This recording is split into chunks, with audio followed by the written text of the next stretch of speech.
காவல்துறையை கையில் வைத்துள்ள முதலமைச்சர் ஸ்டாலின் செயல்படாத முதலமைச்சராக இருப்பதாக மத்திய அமைச்சர் எல் முருகன் விமர்சித்துள்ளார்.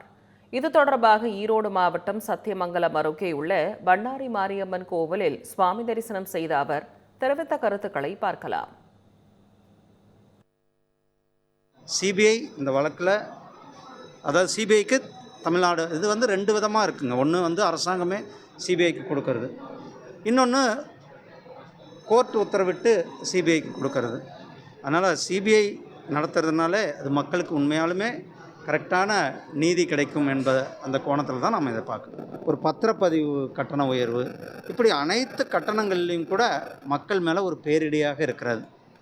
இது ஒரு புறம் இருந்தால், இன்னொரு புறம் கஞ்சா, போதைப்பொருள், சாராயம், மது, இது எல்லாமே கிராமங்களில் இன்றைக்கு அனைத்து கிராமங்கள்லேயும் இது ஒரு பெரிய பிரச்சனையாக இருந்து கொண்டு இருக்கிறது. இளைய சமுதாயத்தில் ஒரு பெரிய பிரச்சனையாக இருந்து கொண்டு இருக்கிறது. பல கிராமங்களில் இளம் விதவைகள் எண்ணிக்கை அதிகமாக ஆகிக்கொண்டு இருக்கிறது.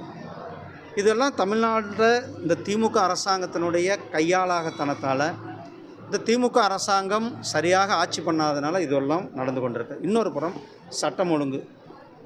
இன்றைக்கி சட்டம் ஒழுங்கை தன்னுடைய துறையை, உள்துறையை கையில் வச்சிருக்கிற முதலமைச்சர் செயல்படாத ஒரு முதலமைச்சராக இருந்தனுடைய விளைவு தான் இன்றைக்கு இந்த அளவுக்கு லாக்அப் டெத்துகள், சட்டம் ஒழுங்கு பிரச்சனை, கம்ப்ளைண்ட் கொடுக்க போகிறவங்க கூட காவல் நிலையத்தில் தாக்கப்படுகின்ற சூழ்நிலைகள்லாம் இந்த முதலமைச்சர் பொம்மை முதலமைச்சராக, செயல்படாத முதலமைச்சராக இருக்கிறதுனால தான் இதெல்லாம் நடந்து கொண்டிருக்கு.